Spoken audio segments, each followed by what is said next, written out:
அஸ்ஸலாமு அலைக்கும். இன்றைக்கி கோதுமை மாவு வச்சு ஒரு மோமோஸ் ரெசிபி பண்ணிக்கலாம். ரொம்ப நல்லாயிருக்கும். வாங்க சீக்கிரமே பண்ணிடலாம். அதுக்கு நான் ஒரு கடாய் வச்சுருக்கேன். அதில் கொஞ்சமாக எண்ணெய் ஊற்றிக்கிட்டு ஒரு ஸ்பூன் சீரகம் போட்டிருக்கேன். ஒரு பெரிய வெங்காயம் அதை நல்லா குட்டி குட்டியாக கட் பண்ணி இதோடு சேர்த்து ஒரு கண்ணாடி பதத்துக்கு இதை நீங்கள் நல்லா வதக்கி விட்டுக்கோங்க.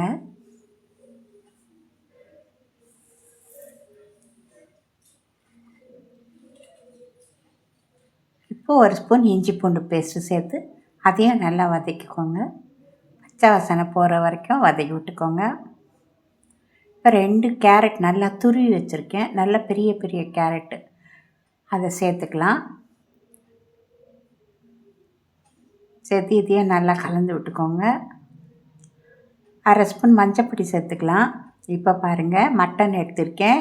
இதில் இருந்த எலும்பு எல்லாத்தையும் எடுத்துட்டு இதை நான் நல்லா வேக வச்சு வச்சுருக்கேன். மஞ்சத்தூள் போட்டு இப்போ இதை சேர்த்துக்கலாம்.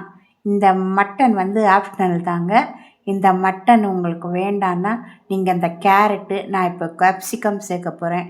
உங்கள்கிட்ட என்னென்ன காய்கறி இருக்கோ அந்த எல்லா காய்கறியும் நீங்கள் சேர்த்துக்கலாம். கோஸு முட்டை, அப்புறம் என்னென்ன இருக்கோ உங்கள்கிட்ட எல்லாத்தையும் சேர்த்துக்கோங்க. இது ஒரு ஸ்பூன் தனி மிளகாப்பொடி சேர்த்துருக்கேன். ஒரு சிட்டிக்கு அளவுக்கு கரம் மசாலா இதையும் சேர்த்து நல்லா நீங்கள் இதை கலந்துக்கோங்க. அடுப்பு கொஞ்சம் நிதானமாக வச்சுக்கோங்க. நல்லா கலந்துக்கோ. ரொம்ப ரொம்ப டேஸ்ட்டாக இருக்கும். நீங்கள் மட்டன் போட்டிருக்கேன்னு நினைக்க வேண்டாம். இந்த மாதிரி வெஜிடபிளே ரொம்ப சூப்பராக இருக்கும்.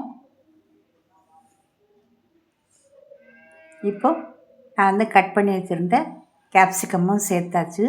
சேர்த்து இதையும் ஒரு பெரட்டு விட்டுக்கலாம். இந்த கேப்சிகம் வேகணும்னு அவசியம் இல்லை. இது கொஞ்ச நேரத்துலேயே ஒரு 2-3 நிமிஷத்துலேயே நல்லா வெந்துடும் இது. இப்போ இதை நல்லா கலந்து விட்டுக்கோங்க. இப்போ இது வரைக்கும் உப்பு போடலை. இப்போ உப்பு போட்டுக்கலாம். உப்பு போட்டு இதையும் நல்லா கலந்து விட்டுக்கோங்க. இதுக்கப்புறம் ஒரு ஸ்பூன் நிறையா கடலை மாவு சேர்த்துக்கோங்க. இந்த கடலை மாவு நல்லா சேர்ந்து உதிரியாக இல்லாமல் நல்லா இந்த ஸ்டஃப் சேர்ந்து வரும். அதுக்காக தான் கடலை மாவு நல்ல டேஸ்ட்டாக கூட இருக்கும். இது நல்லா ஆற வச்சுக்கலாம். இப்போது ஒரு 1/2 கிலோ கோதுமை மாவு எடுத்திருக்கேன். அதுக்கு தேவையான அளவு உப்பு சேர்த்து இதை நல்லா கலந்து விட்டுக்கோங்க. கொஞ்சம் கொஞ்சமாக தண்ணி சேர்த்து நல்ல சப்பாத்தி மாவு பதத்துக்கு கலந்துக்கோங்க. இதில் எதுவுமே போட வேண்டாம். சர்க்கரை, அப்புறம் ஓமம், கருஞ்சீரகம், நெய், எண்ணெய் எதுவுமே போடக்கூடாது.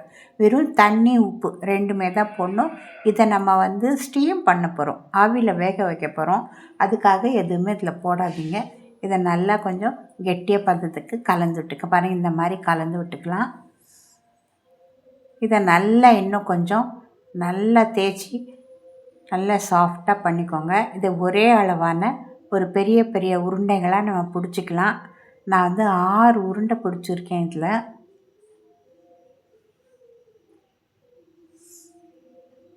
இப்போ ஒன்று ஒன்றா நம்ம எடுத்து நல்லா தேய்ச்சிக்கலாம். ரொம்ப தேய்க்க வேண்டாம். கொஞ்சம் 1/2 இன்ச் கனமாக இருக்கணும். அந்த அளவுக்கு நம்ம தேய்ச்சி விட்டுக்கலாம். இப்போ இந்த ஸ்டஃப் பாருங்கள் நல்லா ஆறிடுச்சு.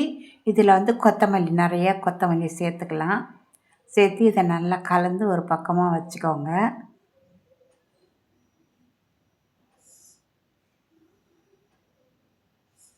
இப்போ ஒரு மூடி, உங்களுக்கு எவ்வளோ சைஸ் வேணுமோ அந்த மாதிரி ஒரு மூடி எடுத்து இந்த மாதிரி ரவுண்டாக கட் பண்ணிக்கோங்க. பூரி மாதிரி.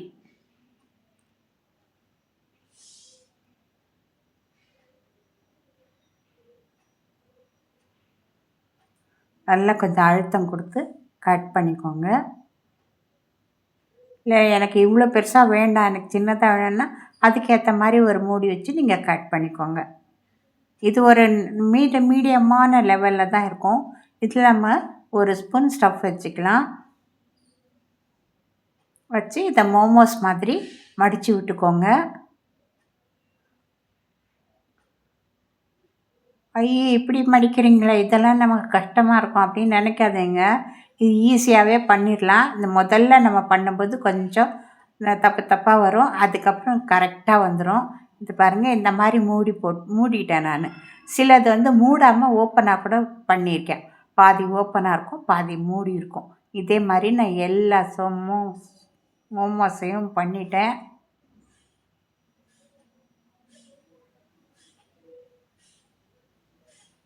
பாருங்க இப்போ எல்லா மோமோஸையும் பண்ணியாச்சு. இப்போ நான் எல்லாத்தையும் பண்ணி உங்களுக்கு காட்டிட்டு அப்புறமா இட்லி குண்டானில் வைக்க போகிறேன். பாருங்க பாதி பாதி வந்து மூடி போடாமல் இருக்கும், பாதி நல்லா மூடி குடுமையோடு இருக்கும். இப்போ ஒரு தட்டில் எண்ணெய் தடவி வச்சுக்கலாம். இப்போ இட்லி குண்டானில் இந்த தட்டை வச்சுட்டு இதில் இந்த மோமோஸை நல்லா அடுக்கி விட்டுக்கோங்க. போட்டு இப்போ ஒரு மூடி போட்டு மூடி விட்டுருங்க. ஒரு 7-8 நிமிஷத்தில் நல்லா வெந்துடும். அது அந்த அந்த கலர் மாறினதுலேயே அது வெந்துருச்சுன்னு அர்த்தம். அந்த கலர் மாறி இருந்தாவே போதும், எடுத்துடலாம் நீங்கள். இப்போ இதை எடுத்துடலாம். எடுத்துகிட்டு இன்னொரு வாட்டி வச்சு நம்ம அவிச்சு விட்டுக்கலாம். அவ்வளோதாங்க, சூப்பரான ஒரு கோதுமை மாவு மோமாஸ் ரெடி ஆகிடுச்சி. இதில் மட்டன் தான் போடணுன்னு இல்லை, எது வேணாலும் போட்டுக்கலாம். நீங்கள் வெஜிடபிள் கூட போட்டுக்கலாம், எல்லாமே பண்ணலாம். எல்லாமே ரொம்ப நல்லாயிருக்கும். பாருங்கள் எல்லாத்தையும் அவிச்சு எடுத்தாச்சு. இப்போ நான் அது ஒன்று பிச்சு காட்டுறேன் பாருங்கள், ரொம்ப நல்லாயிருக்கும். கண்டிப்பாக செஞ்சு பாருங்கள். இது அப்படியே சாப்பிட்றலாம், தொட்டுக்க வேணும்னு அவசியம் இல்லை. இல்லாட்டி தக்காளி சாஸு, சில்லி சாஸு ஏதாவது வச்சு நீங்கள் சாப்பிடுங்க. பிடிச்சிருந்தா லைக் பண்ணுங்கள், கமெண்ட்ஸ் பண்ணுங்கள், பெல் பட்டன் அமைக்கி சப்ஸ்கிரைப் பண்ணுங்கள். இப்போ தான் நீங்கள் சேனலுக்கு வந்தால் சப்ஸ்கிரைப் பண்ணுங்கள் ஃப்ரெண்ட்ஸ். அஸ்ஸலாமு அலைக்கும்.